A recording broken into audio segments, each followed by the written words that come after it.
Oh my god. I don't know if that's working. No one's even there to see it, so doesn't really matter.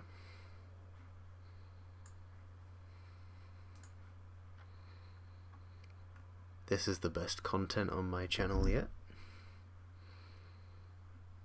An empty live stream.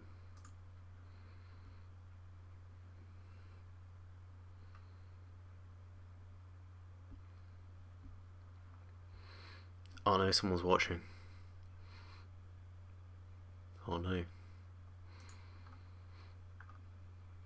I haven't got chat apparently. Unable to connect to chat, please try again later. That's no good to me, YouTube.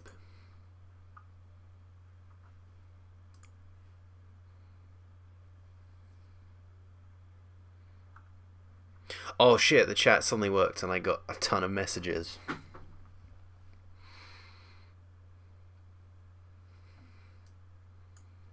Hey everyone.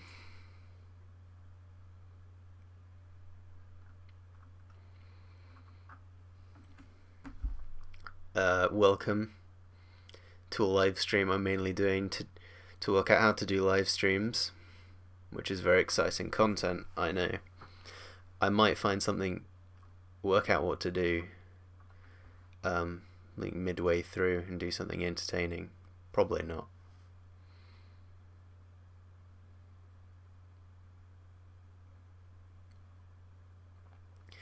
I think there's a bit of a delay, judging by this.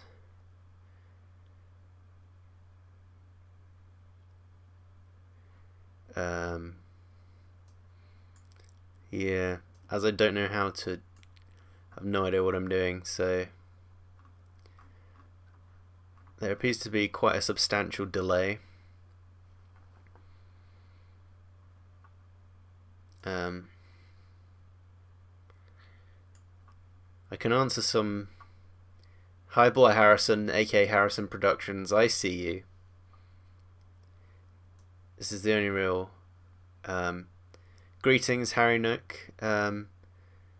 Hello to various people who said hello. How does it feel to live stream? It feels slightly confusing. I'm not sure it's working.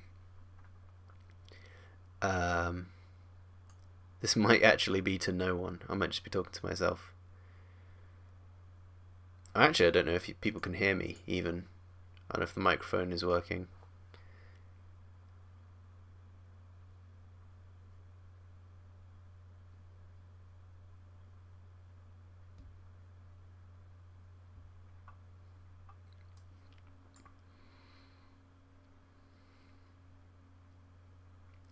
What inspired you to do YouTube? Sadly, fan films. Just Doctor Who fan films, mainly. I was one of the people that aspired to be a great Doctor Who fan filmmaker and have my own series, and everyone would love it and would be like, when's the next episode? And then I'd never make the next episode, and I'd be like, hee hee, they all love me. Which is weird because it kind of happened in a roundabout way, but with a parody series. So I guess I actually ended up doing something more original than I originally intended. There you go.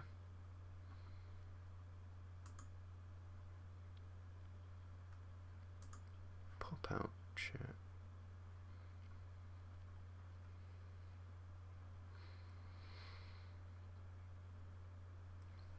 The microphone is working. Okay, good. Alright, the chat's weird and I have to refresh it to see shit.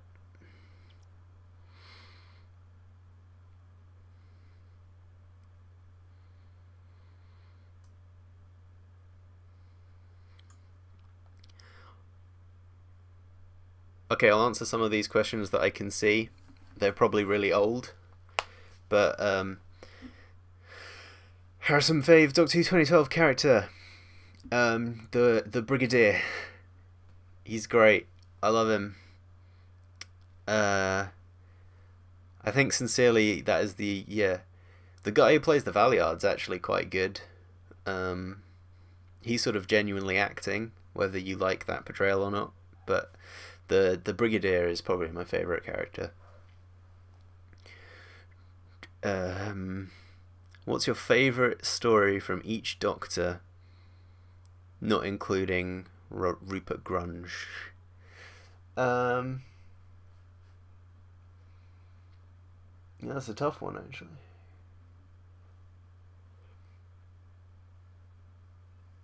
So probably the first Doctor would be I actually really like the Time Meddler. I'm going to take this off.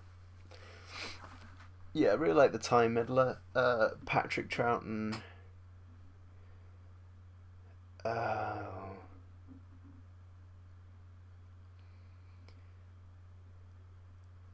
Patrick Troughton. I don't want to say Tomb because everyone says Tomb, but it's probably Tomb. Tomb of the Cybermen. Although Enemy of the Worlds is actually really good. Recent discover. Spearhead from Space, probably my favourite John Pertwee. Although, what's it called?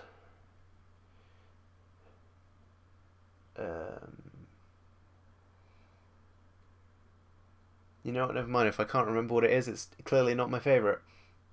Tom Baker.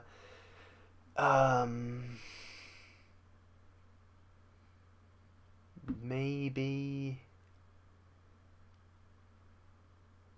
I really like Talons of Weng Chiang.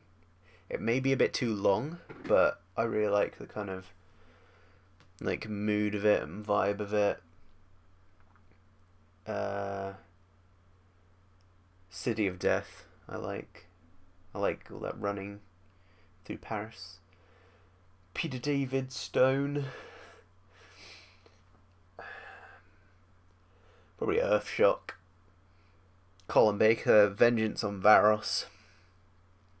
Sylvester McCoy, Remembrance. Or Survival. Survival's good. Paul McGann. Probably Scherzo. Chris Eccles Cake. Dalek, I'd say. David Tennant. They're all shit. Oh, that must be a good one. I feel like even the David Tennant ones I liked, like in retrospect, they kind of deteriorate them the more further I get away from them. I quite like Utopia, to be honest. I like Derek Jacobi in it. It's got a nice kind of gloomy vibe. Human Nature, Family of Blood are good too. Mott Smith, probably The God Complex. It probably doesn't get thrown around a lot in like top tens. I really like The God Complex. And Peter Picaldi. I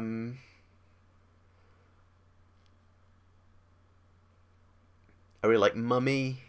I like Under the Lake, Before the Flood. And this series, Thin Ice was really good. I like that. Oxygen. Yeah. I'm not doing like all the non-canon Doctors. Soz. Yeah, what's my favourite John Hurt? Oh, The Day of the Doctor.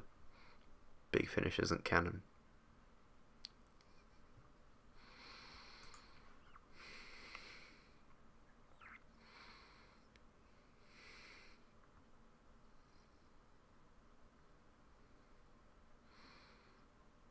Oh, I've refreshed it and there's tons of more comments. I don't know when my chat is just dead. Why isn't Chris on the poster? I'll paste him on. I'll like cut him out and paste him on. Favourite Nardole moments? All of them. He's great. Oh, Nerdle. Is that a different character? Is that his cousin? Nardle and Nerdle. Both played by Matt Lucas. That'd be a good spin-off. How did you feel about World Enough and Time? It was okay.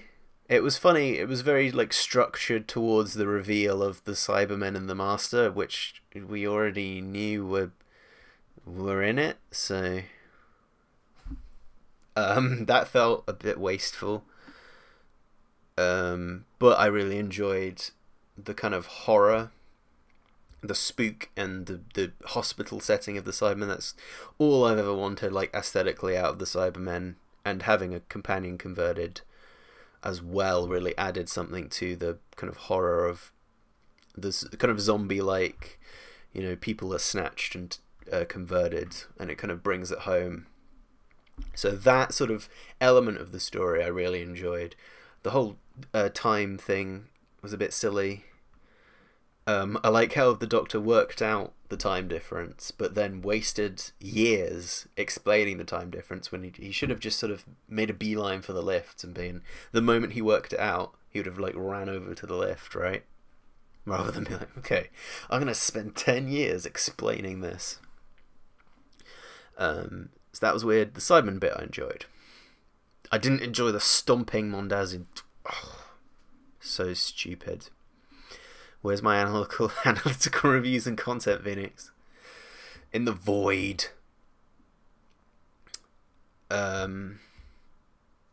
Yeah. They won't be on back on 5 Who fans, guys. I'm sorry.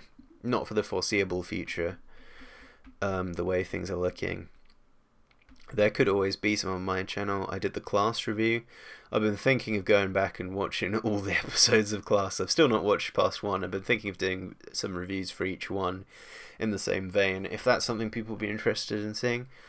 I don't feel very interesting analytically, like as a reviewer, which is part of the reason why it's not so like engaging creatively to do reviews. But if people want to see it, I'd be happy to like invest some time doing it. And get them sweet views. Favorite companion? Oh, this changes constantly. I actually really like Bill. She's really good. But probably Ace in my heart is my favorite.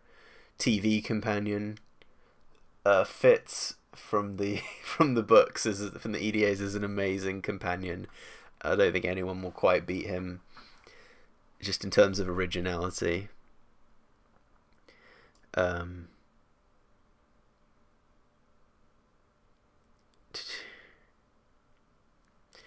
The demons. Yeah, sorry again, these are probably like ancient questions. It's kind of good that my computer won't load them, probably, because it means that I'm not bombarded with questions and I'm actually able to sort through them.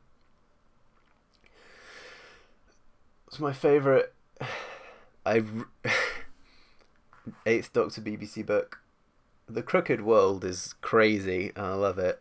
It's basically the Doctor enters a like Looney Tunes cartoon and brings death with him, I believe is the idea. And that's weird. Year of Intelligent Tigers is hilarious because that's where the 8th Doctor just decides to be a tiger. Why will Chris Marshall be the best Doctor? Because he's Jesus reincarnate. Chris Marshall would be okay as the Doctor. He'd be sort of, you know, fey and like foppish and mysterious.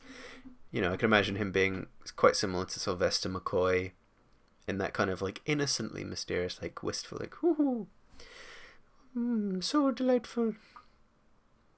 He'd be fine. He'd probably, you know, he wouldn't be groundbreaking. He wouldn't reinvent the wheel. But he'd be okay. That's my take on it. I love the God Complex, Mr. Bobby. Thanks, Mr. Bobby.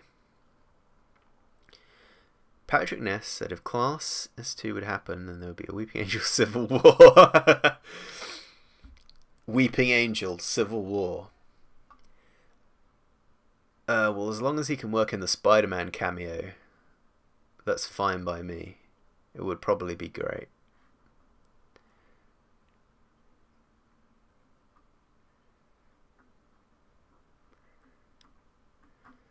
Oh, tons of new questions. If David Warner would be a great next Doctor. He's probably a bit too old now.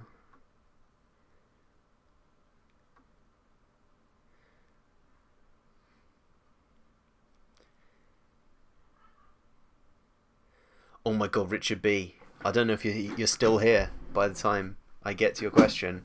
I can get Danny Pink.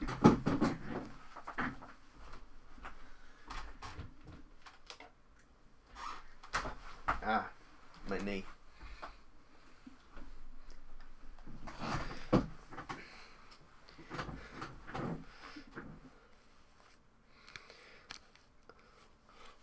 It's Danny Pink. I'm going to get Danny Pink to do the rest of the live stream. Here he is. Danny Pink custom. Only $120.99 on eBay.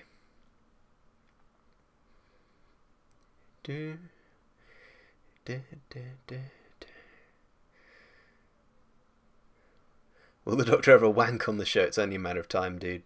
It's canon now, as of Smile.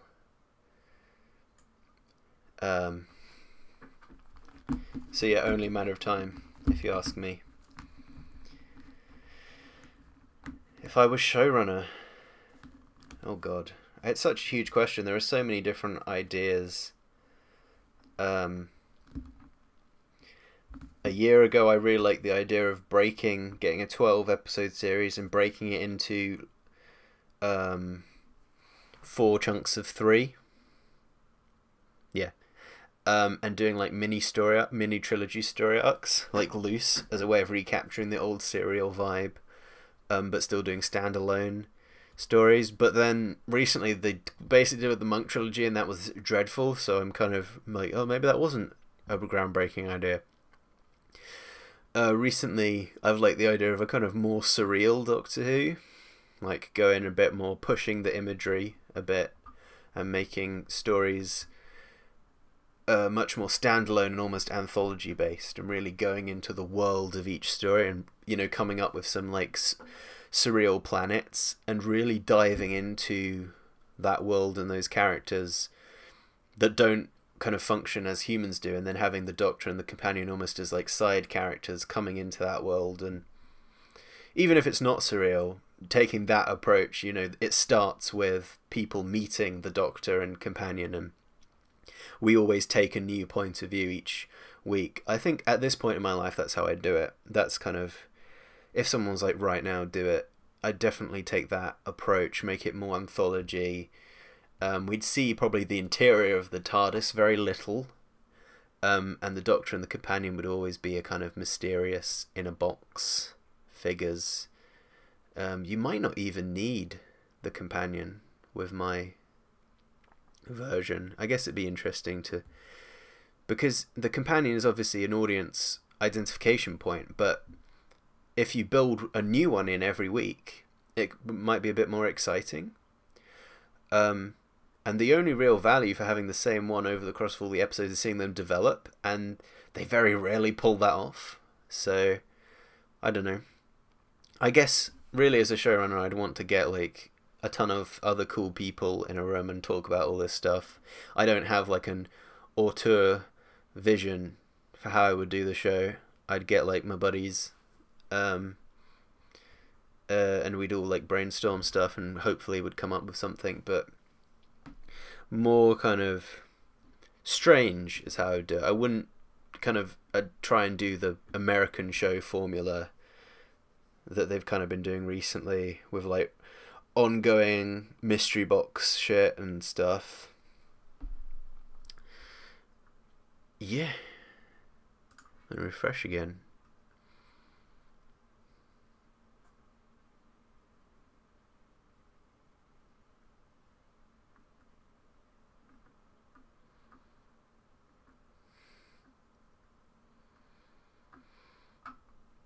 Favourite Marvel film?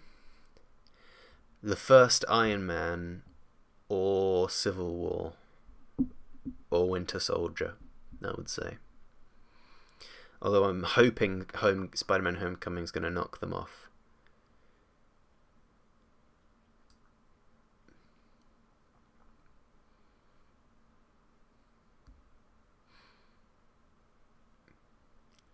I don't think the Big Finish should explore the Time War more. It's silly.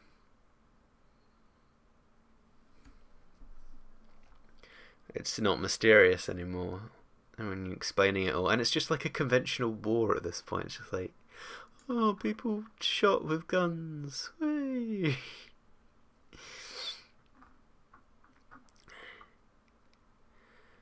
What do you think of Hex? Is really good. Yeah, his arc's nice. The Harvest is a very good story. Is it The Harvest? The right one? The Reaping, the Gathering, the Harvest. Yeah. I went on a holiday once with The Harvest as the only thing on I had like a little MP3 player, and The Harvest was the only thing on there for some reason. I don't know if it was like a capacity thing or it was all I could be bothered to do, so I just listened to that like repeatedly whilst on like a week holiday. So I just listened to that on loop for a week, like every night, you know, as like going to sleep, and like whenever we had to go on a plane or anything, I'd listen to The Harvest. So I listened to that way too many times. Cyberbrig versus Cyberbill, that should be my next animation. I should do that.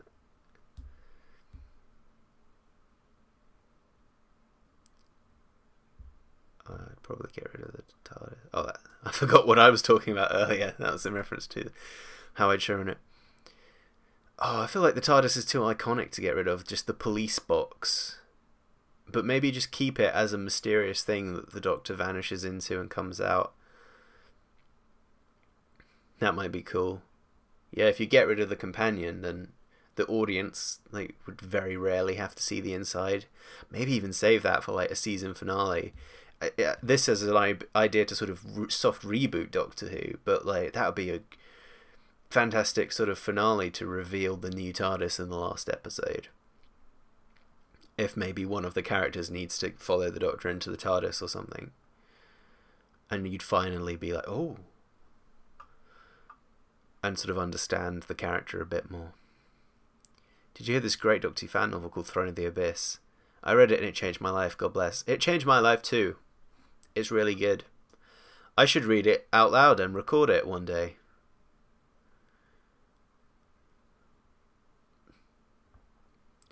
Took inspiration from Eva. Yeah, that's nice. Evelyn's a great companion. Forgot to mention her in my good companion list.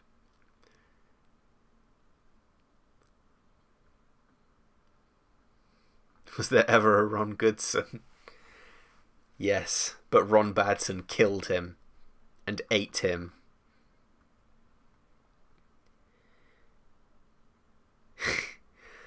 Ron is in the vault. I took an oath to watch the vault and keep Ron inside.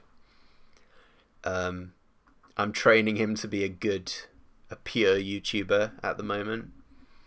I don't know how it will work out. It's very dangerous. I could set people to be moderators in the chat. What does that mean?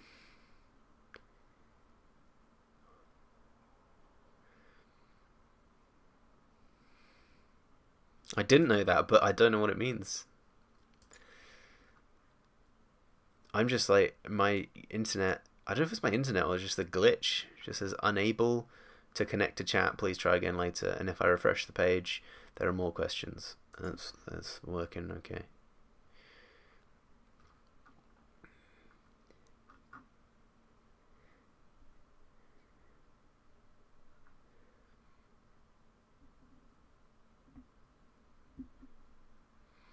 Do what Cartmel did. Yeah, exactly.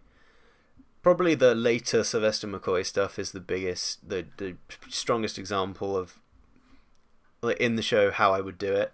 I know that's kind of because their TARDIS set was destroyed, so they just couldn't show it. But it's so much better. Compare that with the Colin Baker ones, which are just dragged down by you know, endless walking around the TARDIS set. For the whole part one, it's just the Doctor and the Perry and the TARDIS. Doctor and the Perry. The Doctor and Perry and the TARDIS. But so with the Sylvester McCoy ones, they immediately are in the story. They have no time. There's no Doctor and Ace bickering in the TARDIS. If they want to bicker, they have to go into the story, and they're immediately, walking the environment, which helps so much. I think the TARDIS control room is one of the biggest hindrances. It's one of the biggest pitfalls of Doctor Who. That's just my advice. Just delete the TARDIS control room. Any conversation that would take place in the TARDIS control room, just move it to an environment in your story. If it's set in a jungle, just have them go out and start chatting in the jungle, because immediately you're in the atmosphere and helping set the tone of the story, rather than we're in the TARDIS.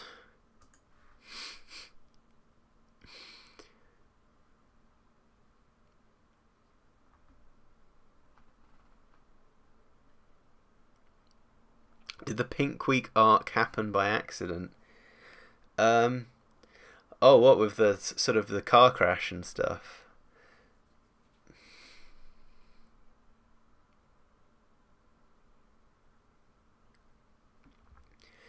Bye, Blair Harrison. You've probably already gone, but I just saw your goodbye. The Pink Week arc was kind of accidental.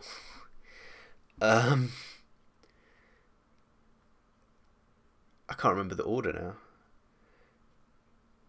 Yeah, so there was the Big Finish. Listen to Big Finish.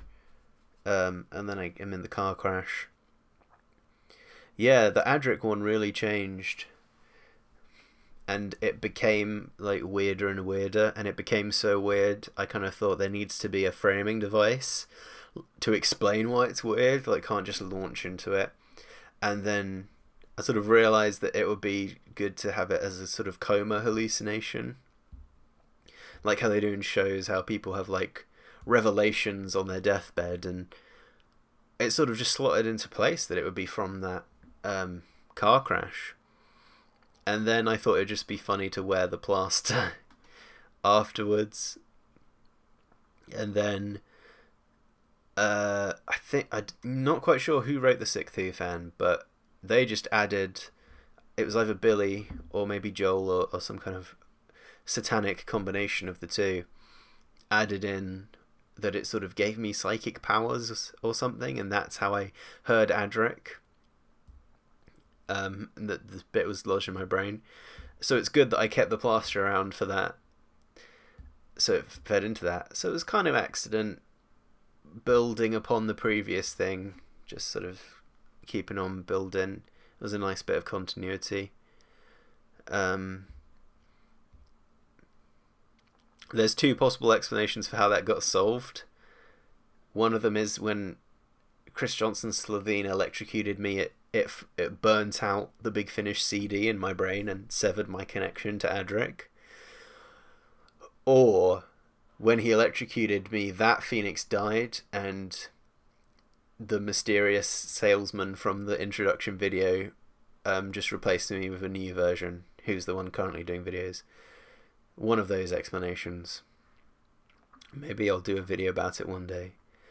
But it would feel like very, I don't know, kind of egotistical to make a video just about that arc. I feel like it would have to be naturally part of something actually, of something else.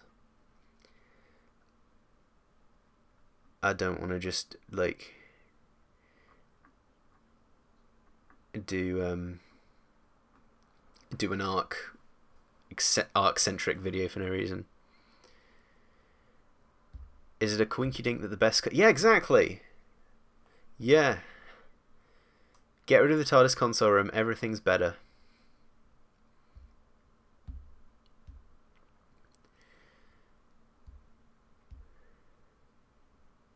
Thoughts on Missy?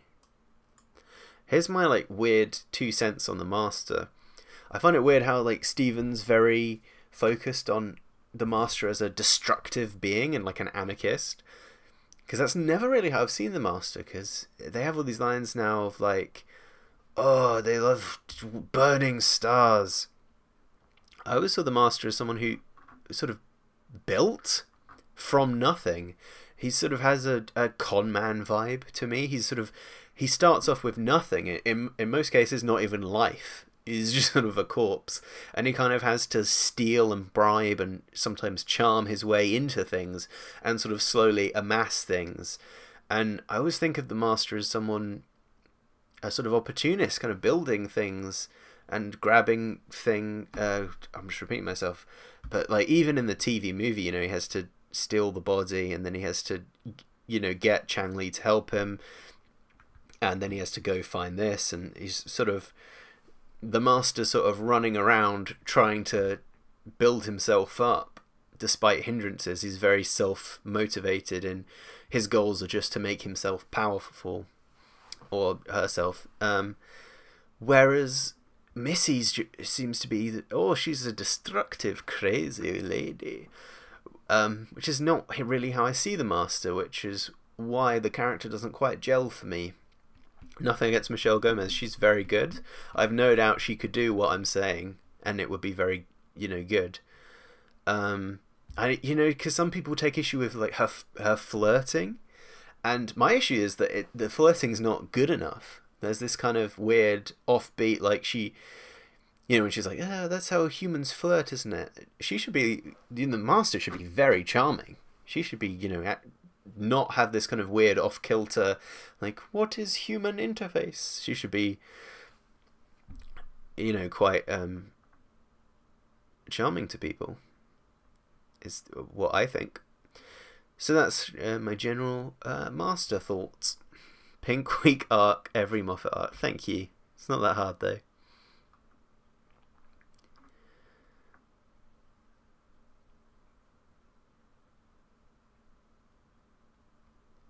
My favourite Big Finish story, probably, I like a lot of them, but I especially like any of them that use the format of audio. So I can't remember it now. A really early Colin Baker one is A Whispers of Terror or something, that uses like voice recordings. That's good-ish. And Scherzo, I really like those, just because they use the idea that it's audio very well, and it's sort of all built around that, which is very, very clever. I like most of the Paul McGann ones in a kind of cheesy way. They're like very warm in my heart, because they're sort of, they were my Doctor Who. When I started watching the show, I kind of fell out of love with it a bit, and series 2, like, very quickly stopped liking it. I really liked series 1, didn't really like series 2. So I started listening to the Paul McGann audios, and so they were really what got me into Doctor Who, I'd say. So I have a really special place in my heart for them. So things like Chimes of Midnight, even Storm Warning, even the silly ones, Seasons of Fear, I quite like. And all the way up to Dark Eyes, I'd say. All the Lucy Miller stuff, I really like all of that. But then I really like the stranger ones. Like I can't remember what it's called. There's a really nice one that's like a sort of wartime love story with Colin Baker and Evelyn, in where they're sort of integrate themselves onto either sides of a war, and it's sort of a Romeo and Juliet thing. That's very nice. It's sort of different. It's more of a love story, if you like that sort of thing. Yeah, any of them that try something different are very good. Are you the Dark Phoenix? Yes.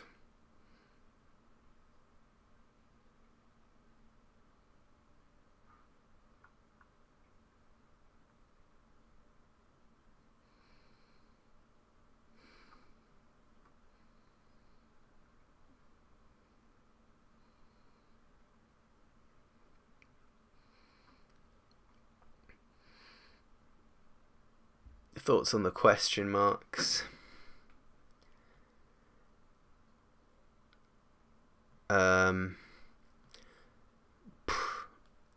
If they're subtle, if it's like part of the character, I guess if it fits the character, that specific Doctor. For example, like I think Matt Smith would work with question marks because he's, you know, kind of goofy and playful about his persona as the Doctor, whereas Peter Capaldi doesn't quite suit the question marks, or like Eccleston doesn't fit the question marks. So if it's minimal, it's like Matt Smith having like a question mark pin on his lapel. That would be perfect because it fits the character and it's subtle, and it's like the character did it to themselves. When it becomes like it's something the producer did to them, then it's no good. I don't speak emoji.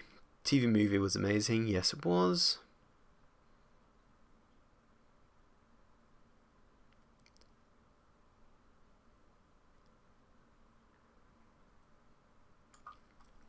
Ish and Scherzo. Yeah, they're both really good. Do you think Eric Roberts should come back with the Vervoids, but Dalek Vervoids? Yes. Mrs. Moffat recycling Moriarty from Sherlock. I guess. You, sir. I haven't seen your Nardal film, Critical Geek. Send it to me. I'll watch it. Thoughts on the supposed return of David Bradley? Fucking why not, mate, at this point. I guess it's okay. There's precedent with the first Doctor. He's been, you know, Richard Herndl played him, so I guess he's the interchangeable Doctor at this point. I'm just sick of callbacks at this point. So for that reason alone, if there'd been like nothing for years, you know, if we were in like Russell T Davies times when there was like just the glimmer of a mention of something, then I'd probably be like, yeah, the first Doctor. But at this point I'm like, no, stop, please. Jacob is here. Who's the best Power Ranger?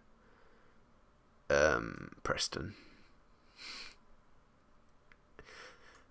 My favourite as a child was Trent from Dino Thunder, because he's like, his persona is really weird, because he's like a cool bad boy, but he draws cartoons. He draws like space alien cartoons. He's like, no one understands my art. Look at this cool space alien. I just really like that persona, and he's like evil and then has a split personality. I love him. And his costume is fucking cool. Make Danny Pink remember the war.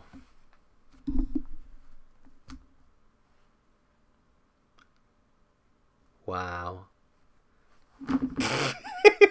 He remembered the war too much.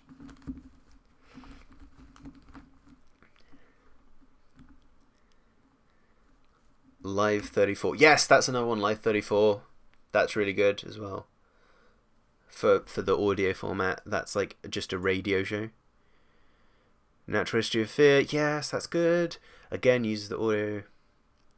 Arrangements for War. Yes, that's it. I really like that one. Again, I don't think that's going to be on anyone's top 10 list, but it's a nice story.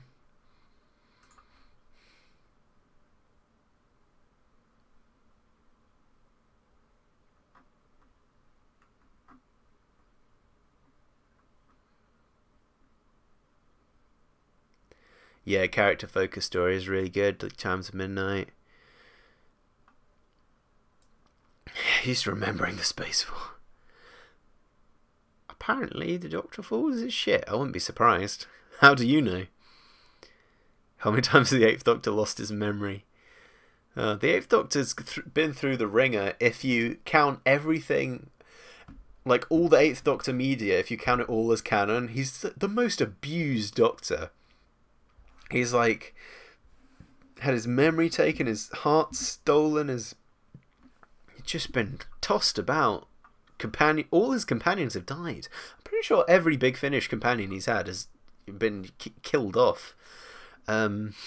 So he's probably the most through the ringer Doctor if you count everything as canon. Remember when people thought Danny Pink would become the Master? That was a good time. Preston, my man.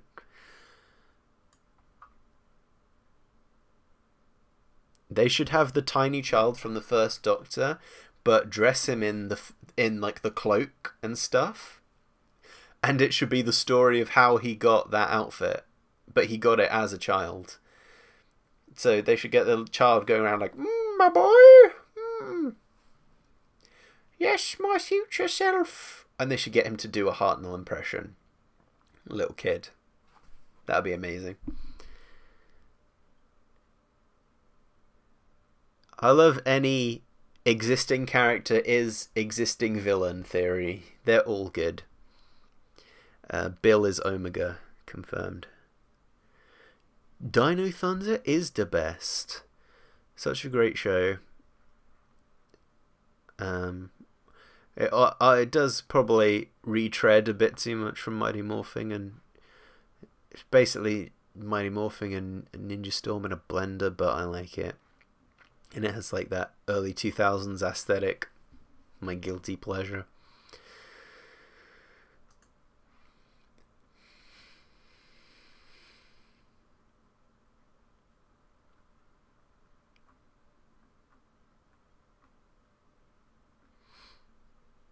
This live stream is as traumatic as the Time War. You haven't listened to any of the Torchwoods. I'll have to check them out. Should all Time Lords have the stuff? Why not? I don't have...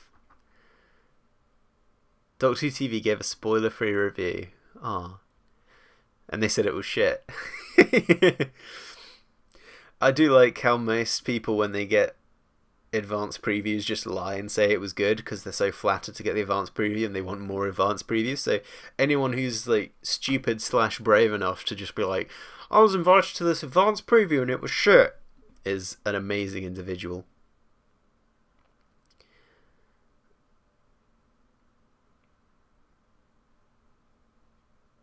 John Granson is the best cuddler. We should make a video, top 10 cuddlers and 5 Who fans.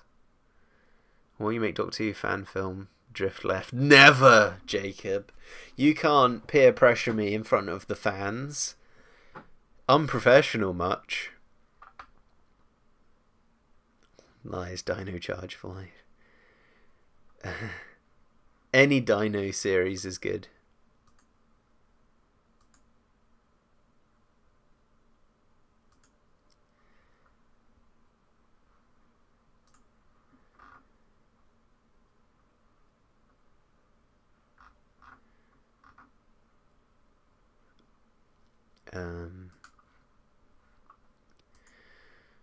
Try to break the chains that divide.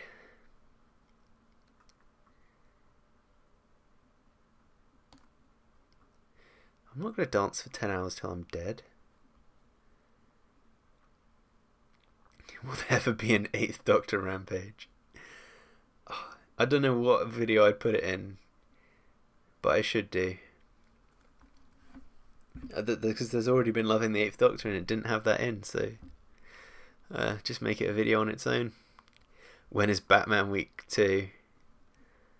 Dan's video was Batman Week when he did the classic Batman. That was Batman Week incognito all along. We did it already.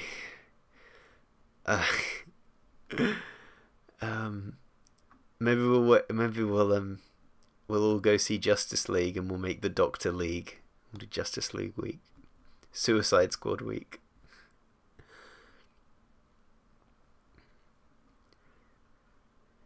Did you hear that John Sim is coming? Oh shit! Tag your spoilers, dude! Jeez. You've ruined it for everyone in the chat.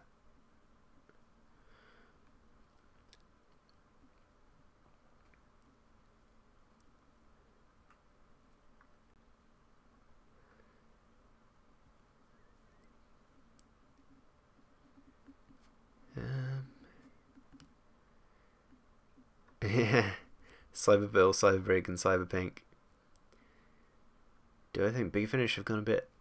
Yeah, they have really.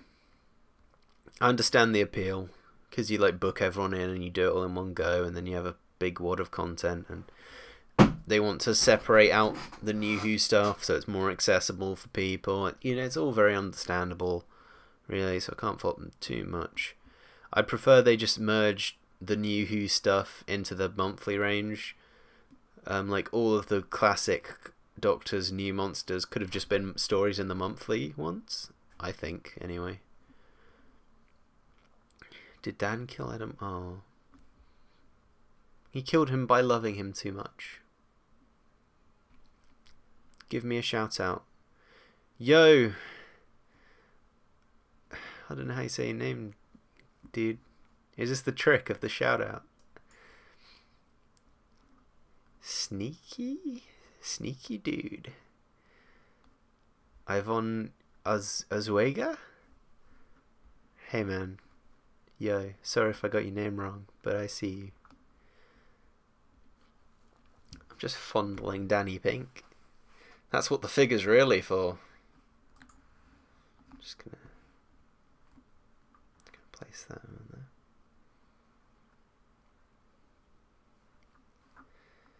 Oh no!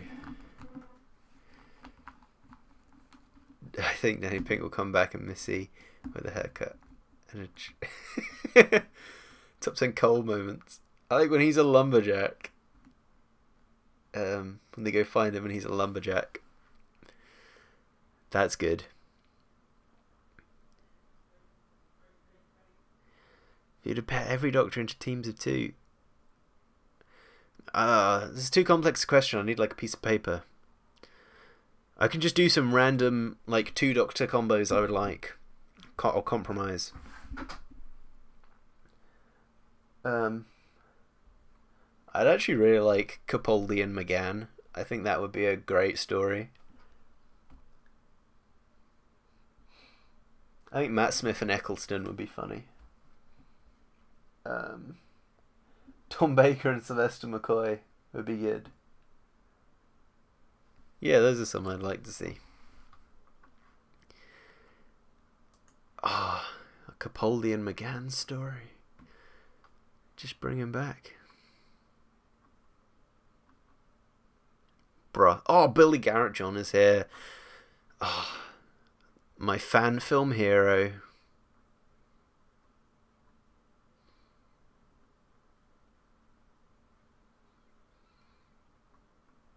Top 10 Luke Newman moments. I like when he slow dances to a terrible cover of I can't remember the band.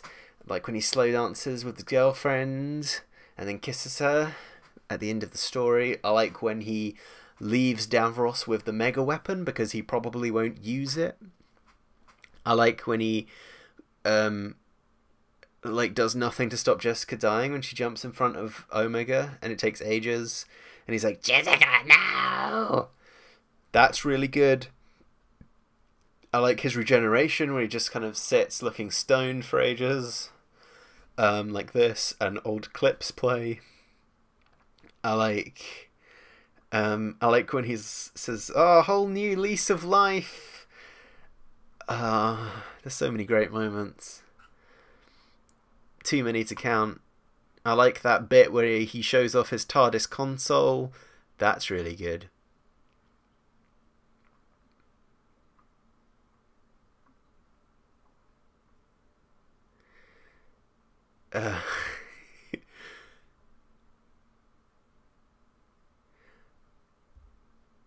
Hey, Jean-Luc Carey. I want to make a video. I'm going to make top 10 Luke Newman moments a video. I feel like it's too in-depth topic to fully cover just in this live stream. Will Davros use the mega weapon? Probably not. He is a good man. Why is Luke Newman our Lord and Savior? Because he gives us hope. He makes us all believe in determination. You know, all it takes to realise your dreams is determination, a string of girlfriends, and other people's money. That's all it takes. Shoot for the stars, kids. William Hartnell next Doctor confirmed. Well, obviously, David Bradley is the next Doctor, and the cycle is repeating itself. So all the next Doctors will be impersonators of the original Doctors, obviously. If you were paying any attention to the scripts, you would know.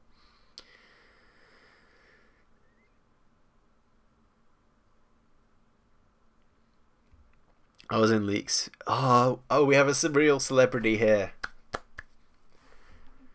Who did you play? Third tech guy.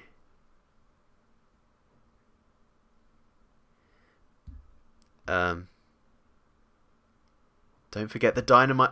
Oh, that's the best. I don't know if that's a moment of Luke Newman's Doctor, but a moment of Luke Newman's films.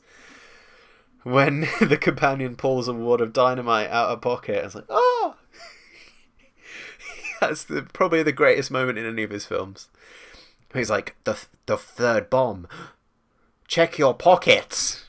Pulls out a wad of dynamite. Completely uncomical. Like, it's not played for laughs. It's a serious moment. Omega in the style of system. How does he say it? Omega. I don't know if that's right. Omega. It's Omega. Just sounds like I'm saying, oh my god. Why did Coal Hill become an amazing, sexy American high school? Funding.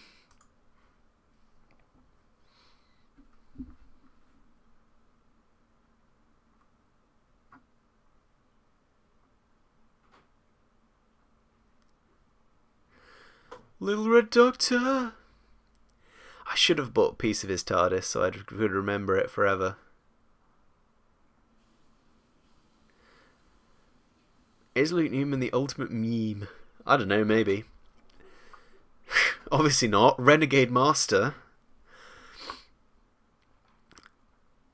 He's sort of a mix of hero and villain that truly makes for a satisfying figure.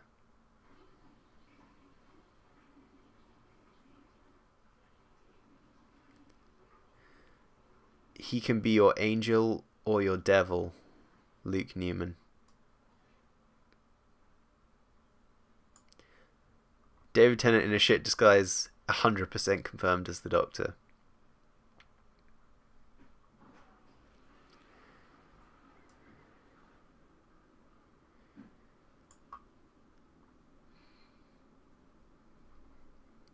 Oh, we have one of the Doctors from Eternal Darkness.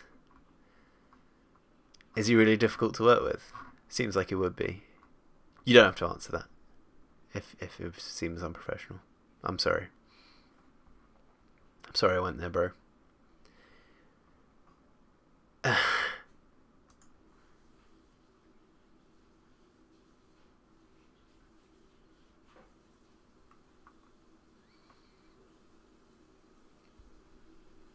love a good bit of penis.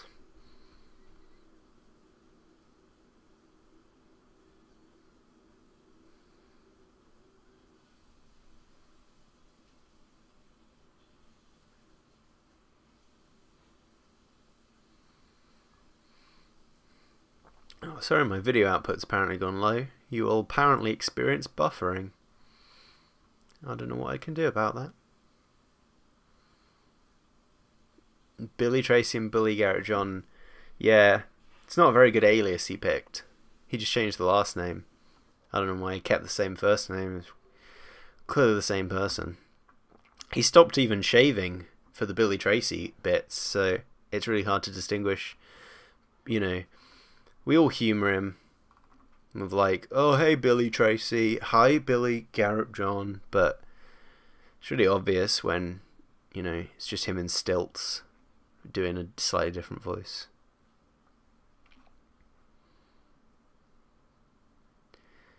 Yeah, Patrick Ness doesn't know how schools work, which is a hilarious bit of information. It's like the most hilarious fact of class is that it's written by someone who doesn't know what a class is.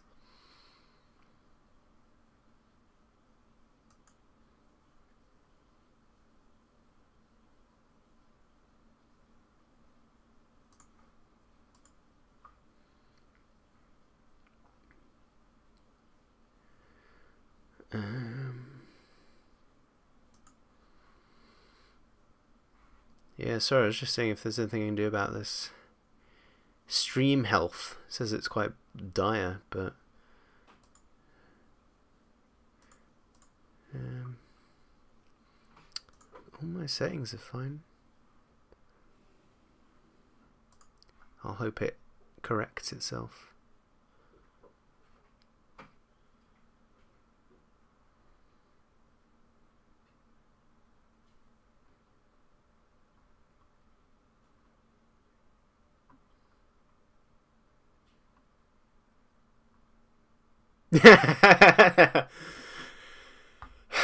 Thanks, the third tech guy. You've cleared up that. This chat is amazing. We're learning so much.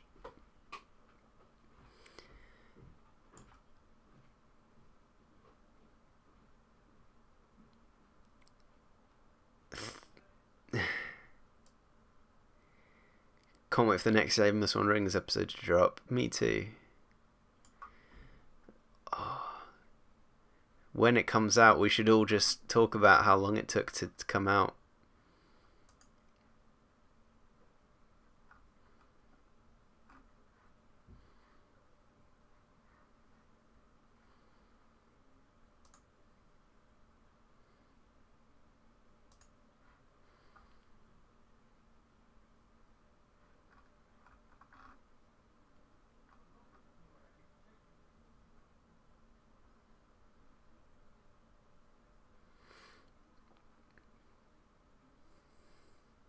Buy more internet. Hello, I would like more internet, please. They probably weren't allowed to review class on their own channels, right? If they were classmates. If they were, like, involved. I don't know. I'd imagine they weren't allowed to do their own reviews.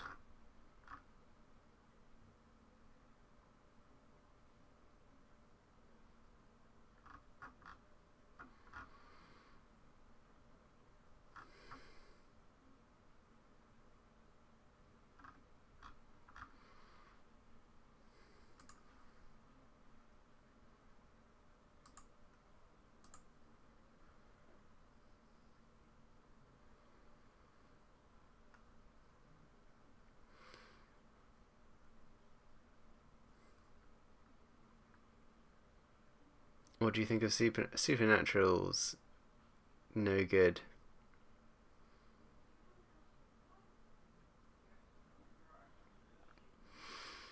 I don't like Supernatural, to be honest with you. It seems to be just the same thing over and over again. Well, I am a Doctor Who fan, so who am I to say? Check the review. Oh, we're going to do a live reaction to the review of The Doctor Falls. Okay. What is your job? Oh, I just work in a shop, dude. I just do tills in a shop currently. It's my official job.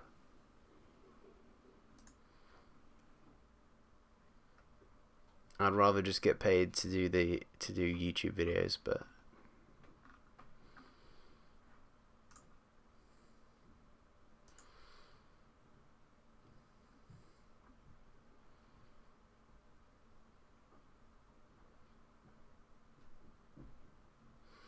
a Magnificent Seven homage. Yeah, Moffat's done it again, lads.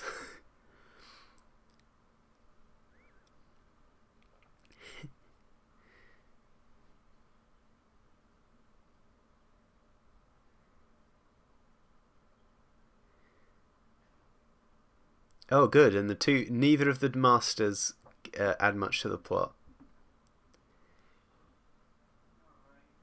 Beautiful.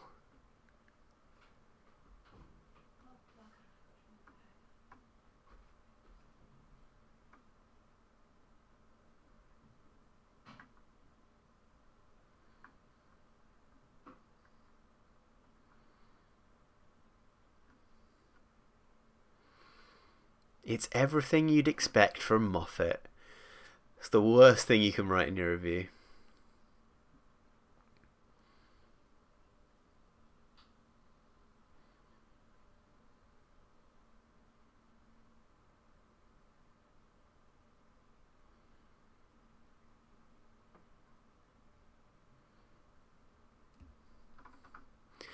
Ah, so it's it's just a Western romp, like a Moffat Western romp, with lots of jokes, Nardole shooting things. Fantastic.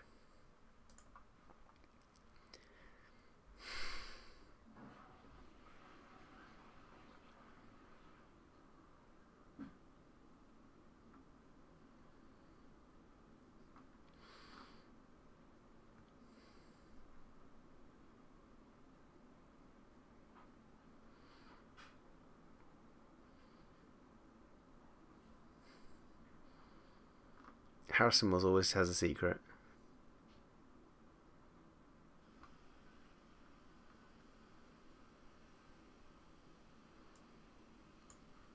Have I actually frozen still?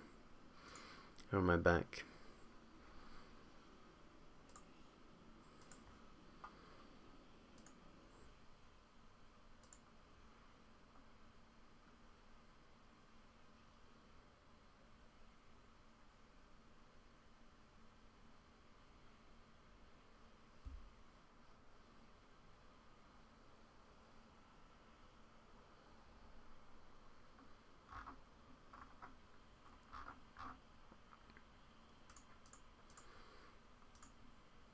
My internet is usually pretty good. It's just decided to be shit for this, especially for this.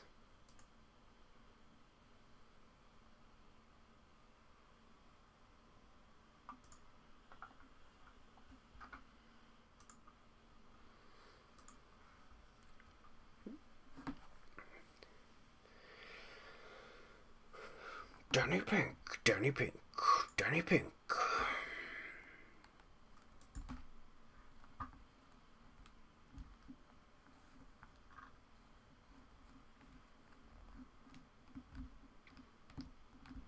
Only 180 days till the end of Moffat. Yeah. We should have an end of Moffat party. Like a sincere party. Invite a ton of people. And we should all celebrate. That'd be pretty cool. You could shoehorn Nardole into a different TARDIS team. The 8th Doctrine fits. He'd be great in any of them.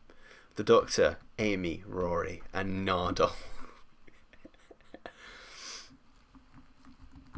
The Doctor, Turlo, Tegan, Nardole.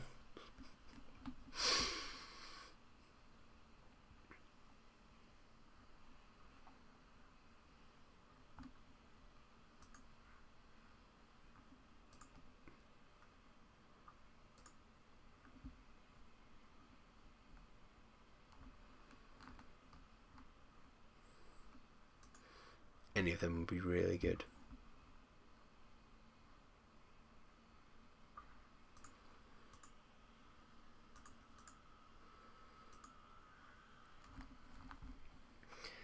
Ooh.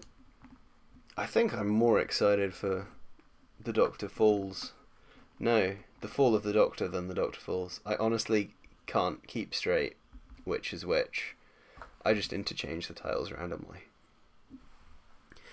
I'm a bit worried about how long it's going to be, because it's apparently the movie conclusion, but all of his stories are an hour. The epic Luke Newman finale. Who do we think the next Doctor is after Luke Newman? Chris Marshall, probably.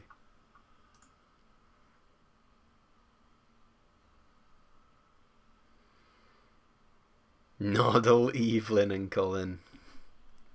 That would be to perfection.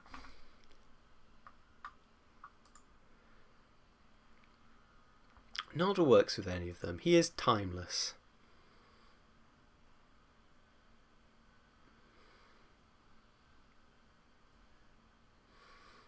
You can stick Nardole with any... Nardole needs a spin-off. Right, Chris Chibnall?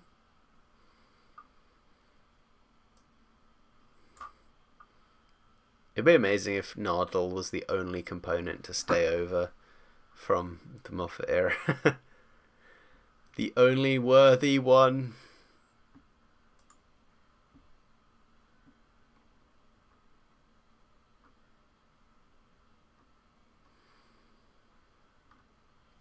Megan is the next Doctor.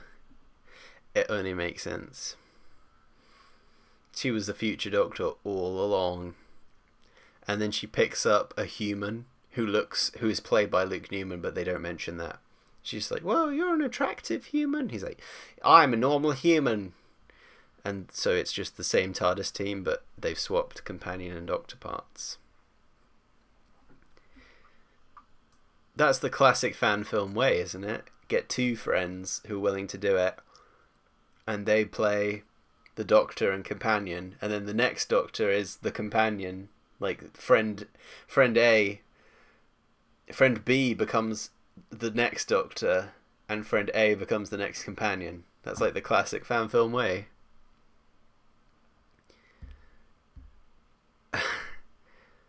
Me and Jacob just did it so that it was literally the Doctor. Not even... If we were being true to fan films, it should have been Jacob should have been the new companion, but should have just been a human. And I should have been Proper Bonker's companion, but just as a human. Just some random guy. That would have been the fan film accurate way of doing it.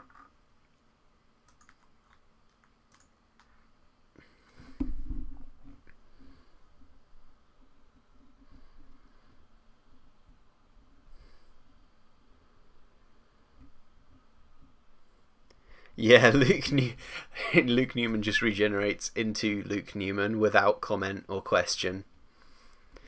That would be great.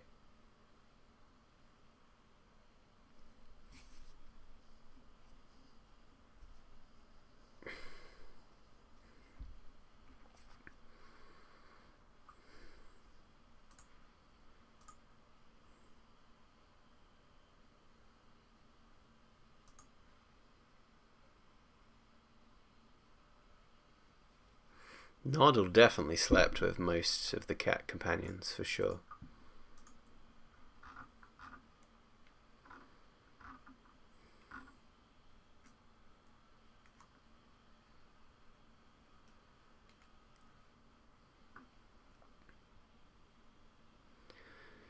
So, like, what is people... Are you guys excited for the Chris Chibnall era? Are you sort of just excited because it's not the Stephen Moffat era, or are you genuinely excited for what Chris Chibnall as an individual can bring to it, or sort of what you think he might bring to it? Because, to be honest, I'm mainly excited because he's not Stephen Moffat, and I haven't paid much thought to what he will do. I've just sort of paid attention to what I hope he won't do. That's just me, but... On the list. Just wear this at all times. Wow. My own Oscorp identification badge. You know, what do you guys think? Guardian interference?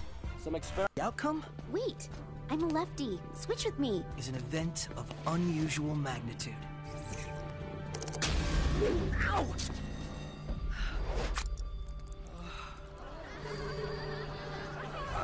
Of unique circumstances. Why don't you let Pete's group go first? He's really into this stuff. Awesome! Line up so perfectly that the outcome? Wait, I'd say the only thing that unsettles a scientist is something called...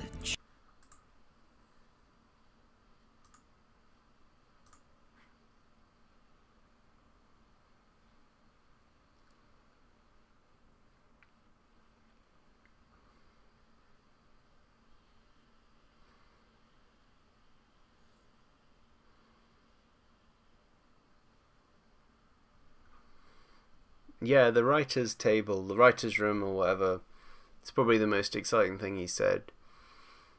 Hopefully it will take the focus away from being like, the showrunner is the visionary behind it all. And it'll stop, like, tropes appearing. Because even Russell, who I think was a better showrunner than Steven, he had, you know, his tropes that are cropped up for every intro and outro. Just like Steven did. They were more enjoyable tropes, which is why it's better, but I think, you know, with the writer's room, you might really we might begin to see the tropes that kind of disappearing, you know, that kind of standard, you know, every showrunner has like their standard first episode, their standard finale.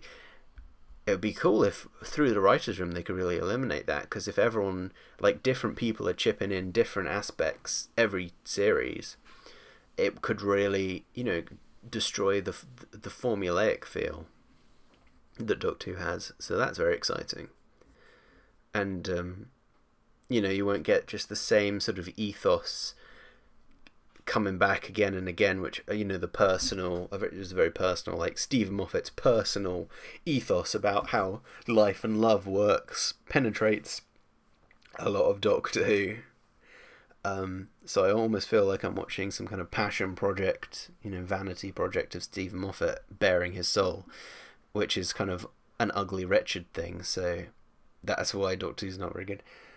So hopefully that aspect of it will be taken away, and it will be everyone's pitching in, you know, creating new stuff. It will feel broader in terms of viewpoint, hopefully, and more mixed rather than following sort of one thing. And even Moffat's companions have been repetitive, so hopefully, you know, different people pitching in ideas, it can stop that repetition. That'd be nice. And yeah, it'd be nice if he revamped the show somewhat.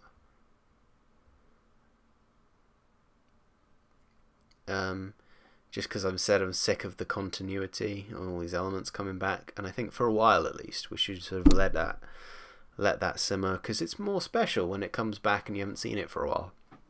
But also there's a chance you could develop new things. You know, it's funny, through the Rusty Davies era, I feel like the Slovene were like, I'm not particularly fond of the Slovene, but they became like a big thing. They've gone now, as probably they should have. But Capaldi's era hasn't, I guess you could say Matt Smith had the silence. Yeah, we'll say the silence, but they're terrible. Capaldi, I guess, has Missy, who's just the master, who's a pre-existing element anyway. So yeah, they should create more stuff.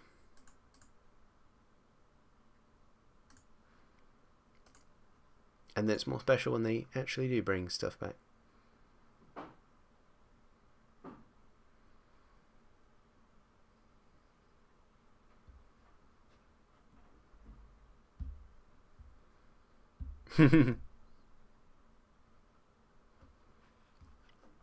RTD is the smartest man alive according to himself. That's brilliant. Hopefully the Moffat era will be looked back on with embarrassment. I pray to God it won't be looked back on fondly, because that means the Doctor Who of then will be so bad that people will be like, remember when Stephen Moffat wrote the show and it was good? A whole series of new monsters. Yes, a whole series of new monsters would be fantastic. There is the thing of the Dalek.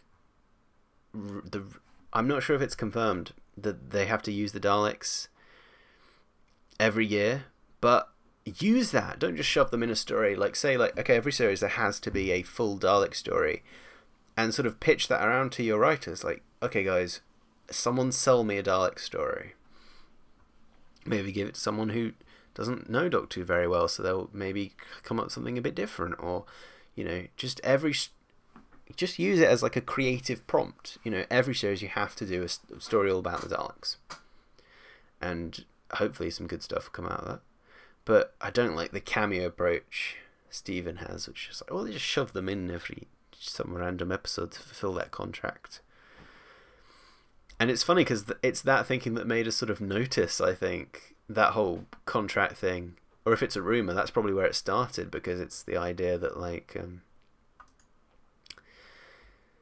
this idea that it seems contractually obligation, it seems like a contractual obligation at this point, the way they shoved in. Whereas if it was always that, Russell did a very good job disguising it, because he just did a, like, outright Dalek story every series. And sometimes they were shit and sometimes they were good, but we were just like, oh, it's this series Dalek story, and we didn't think, oh, shoehorned in.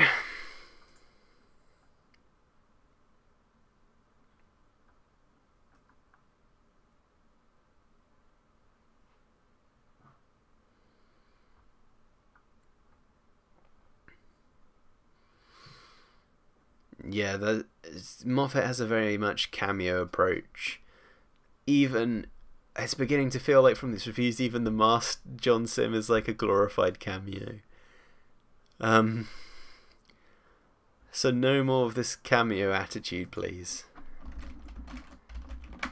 If you're gonna do something, just go for it outright. Will you do the Trods in your fan series? Oh, I don't have the budget, mate. I don't have the budget to do the Trods. I wish I did. I'd have to do it in I'd have to do it in audio form. Have to be a audio box set. I say that Amazing doesn't do audios, does he? Jacob can do, and we can do a. Jacob, I'm going to pitch this to you for your PB audios. A Trod story, an Amazing turns up, and we fight the Trods together. What do you think? If you say I'll make it, if you make Drift Left, I will kill you.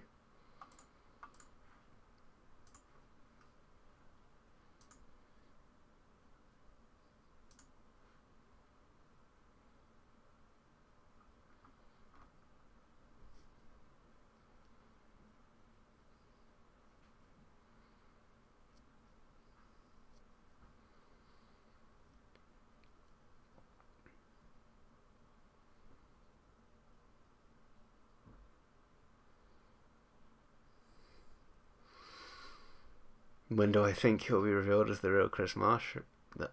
When do I think the real Chris Marshall will be revealed as the real Chris Marshall? It'd be great if they could save it till the story where he regenerates. Probably unlikely, and it'll probably be similar to the John Sim, because I bet that's what they're going for, and they're like, oh, it'd be revealed at the time. But then someone's gonna leak something. They're gonna panic, and they're gonna do like just an emergency press dump. So at some point before Christmas, we'll get this kind of rushed thing, like the BBC is happy to announce Chris Marshall or whoever is the new Doctor with a picture of them. I'm delighted to take on the part, because they'd planned to reveal it in the story.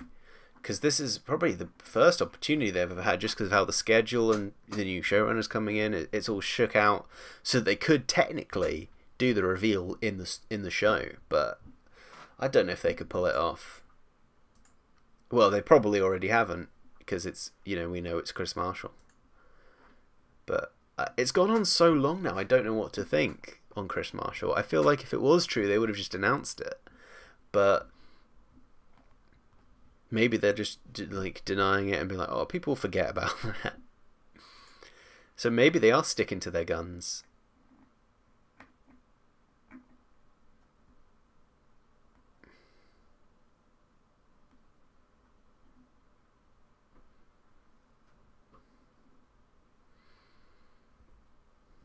Should children try and get younger kids watching Doctor Who again? I think if it's good and engaging, younger kids will watch it anyway. Because young kids, they like adult stuff. I did. I wanted to watch horror films, and I wanted to watch superhero films that I shouldn't be allowed to watch.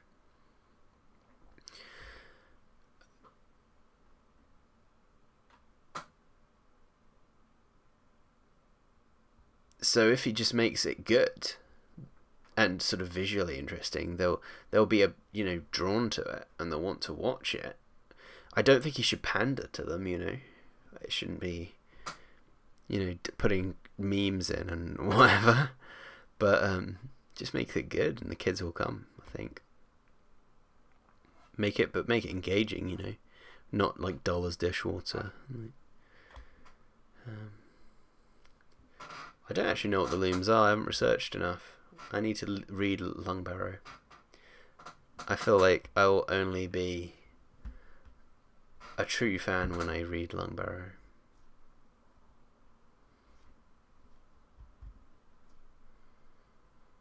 Oh, I'm sorry if the stream skips or is weird to watch.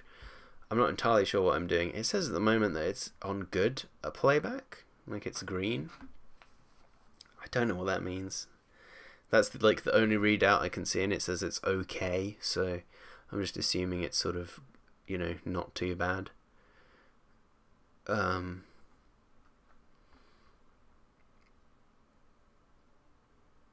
me if it's absolutely unwatchable, and then I'll like call it a day and like sign off and stuff. Because I don't want to, you know, you're stuck in like this horrible monstrosity of Half-Life. I think the pre-credit is from the Christmas special, probably because of the snow and Capaldi's long hair. Looks like it was from there. I bet it's from the Christmas special. I might be wrong, but it, you know, the detective in me.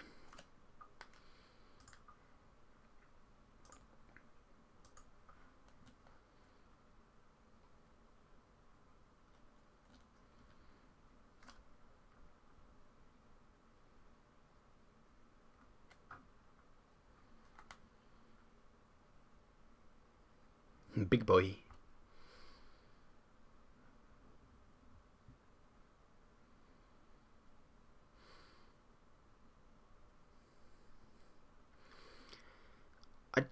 I wouldn't be super psyched for Chris Marshall being the Doctor, to be honest. I said a bit earlier, he'd be fine as the Doctor, but there's nothing really, like, for me, exciting. I'm not like, gotta see that. But I didn't feel that for Capaldi either. I feel like almost when it's too obvious, like they're too Doctorish, there was nothing kind of new about it, so I wasn't like really excited to see it. Whereas with like Matt Smith, I couldn't quite see how it was going to work just watching that Doctor Who Confidential, and that made me want to watch it to see like how are they going to pull this off. So I think it's almost better for hype purposes, at least, probably also for like invention and creativity, but for like hype purposes when they almost don't quite fit the Doctor. It's not the obvious choice, and then you know you're like, how's this gonna work? And you tune in, you find out. You've read Longbarrow. You are a true fan then. Yeah, they're like reproductive and they hatch Time Lords, I guess. What thing do you hate about the Doctor Who fandom?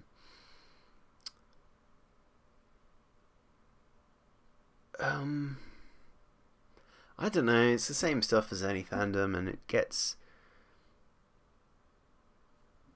you know, I don't want to drag on people too much. The Doctor Who set report people are a bit much.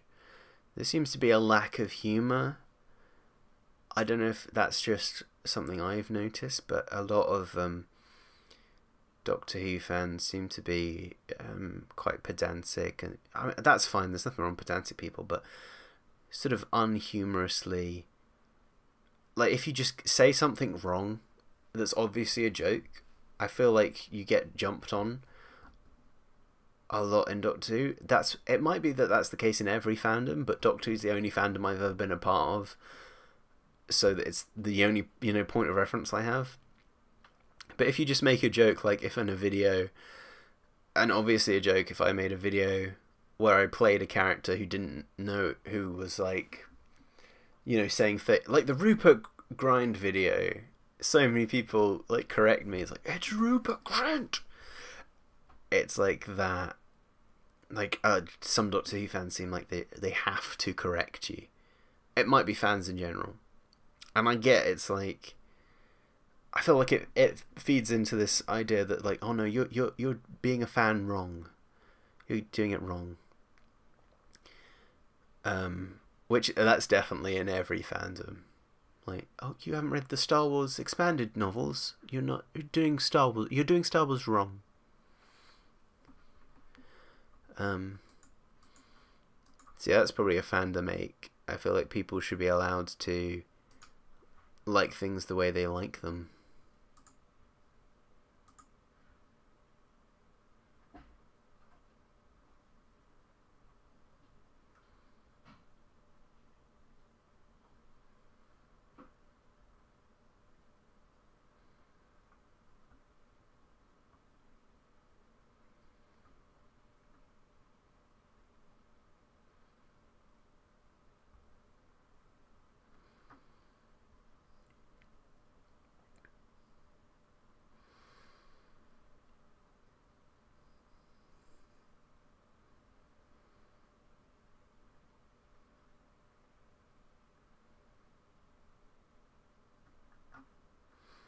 Yeah, the Doctor fall should just be one of us falling down like an endless flight of stairs. That'd be funny. Speech at the end of Mummy was my favourite moment as well. My favourite Capaldi moment. If you want to contact me, I guess Critical Geek Twitter is good.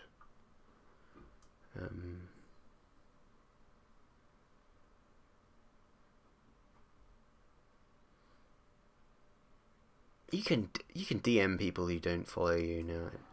I'll follow you, Critical Geek, if I don't already. You can DM me if you want.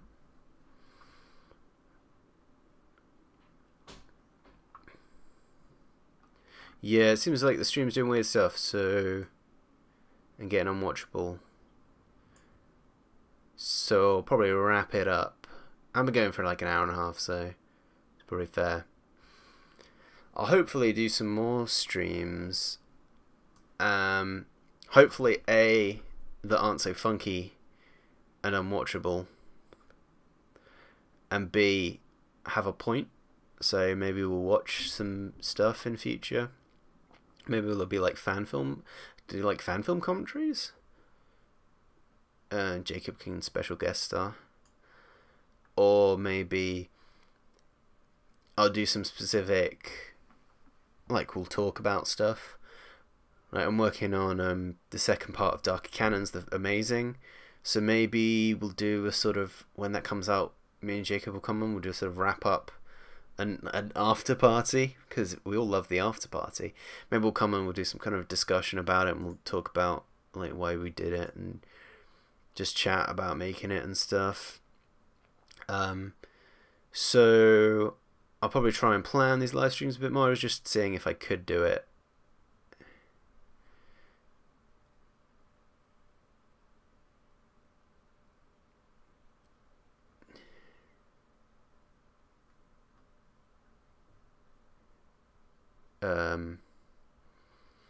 So yeah, we'll probably try and get more directionful streams in future.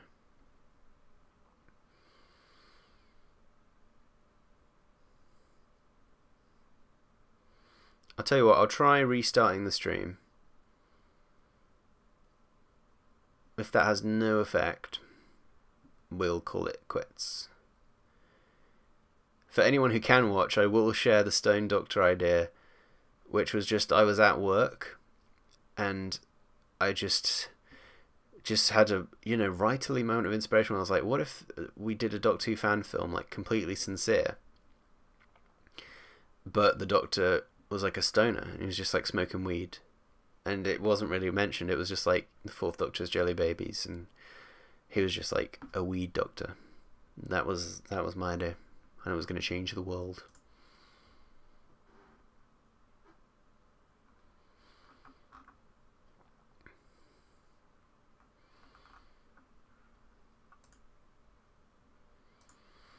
Alright, so possibly goodbye on this little test stream.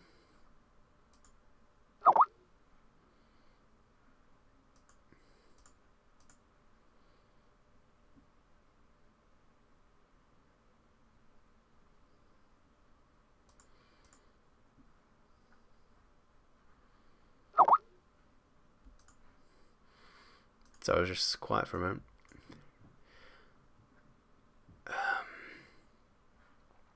So yeah, possibly bye guys. Thanks for sticking with this.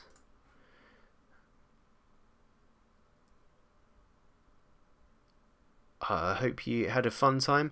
Hopefully we'll do this again with less lag and more of a point. Bye guys.